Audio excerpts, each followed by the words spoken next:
My first question to you, Chris, is have you ever been here before? I've never been to Comic-Con before, and I feel like this won't be a regular Comic-Con experience. No. Since the Twilight fans are out in force. And I really what I want to do is slip under the radar and geek out for about an hour at the end of the day, which is what I'll do. The problem is, though, you under the radar is right now before your panel. As soon as you have your panel, there may not be any more under the radar. Ah, but there's a nefarious plan because they're showing Twilight again this evening. I think that'll suck up all the Twi fans, and they'll be able to kind of mingle amongst my fellow geeks undetected, hopefully.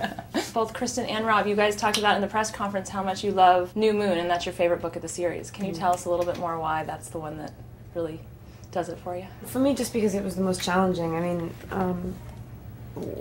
not that they're ever at ease. The relationship is always sort of strained. It was just like sort of the lowest point in the series, and also like at the end of that, it's absolutely the most heightened.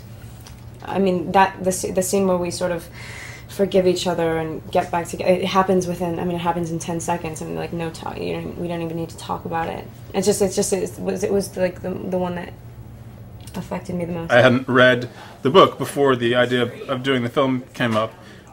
I just love the cast. I think they're very talented young actors. And then when I read the book, you can really see the kind of archetypal longing that it embodies. And having been broken up with so many times in my life, I felt I could really identify with Bella. My sort of opinion of the whole series, the relationship between Edward and Bella, I mean, I always saw it as, you know, the thing which I was relating to, the thing which I was kind of trying to draw from was, you know, when you're a guy and you find yourself becoming or being so in love with someone, what? No, I'm just looking at you on a TV. Come on, you're on a roll. I think you should keep going. You had a really two big issues to deal with. You had one, Jacob transforming into a werewolf.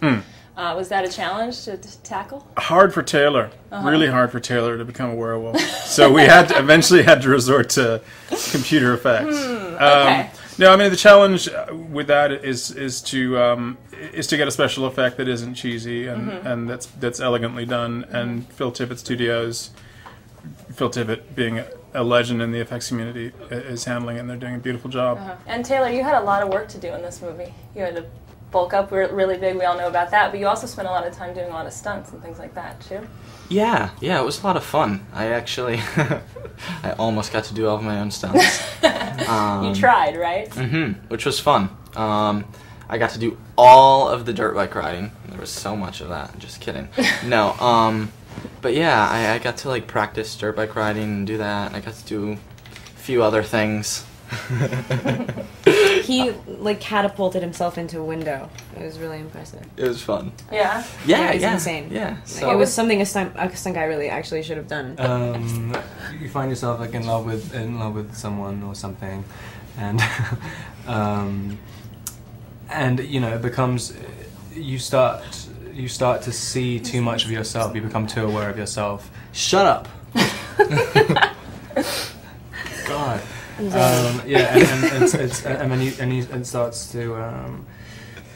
I can't concentrate anymore.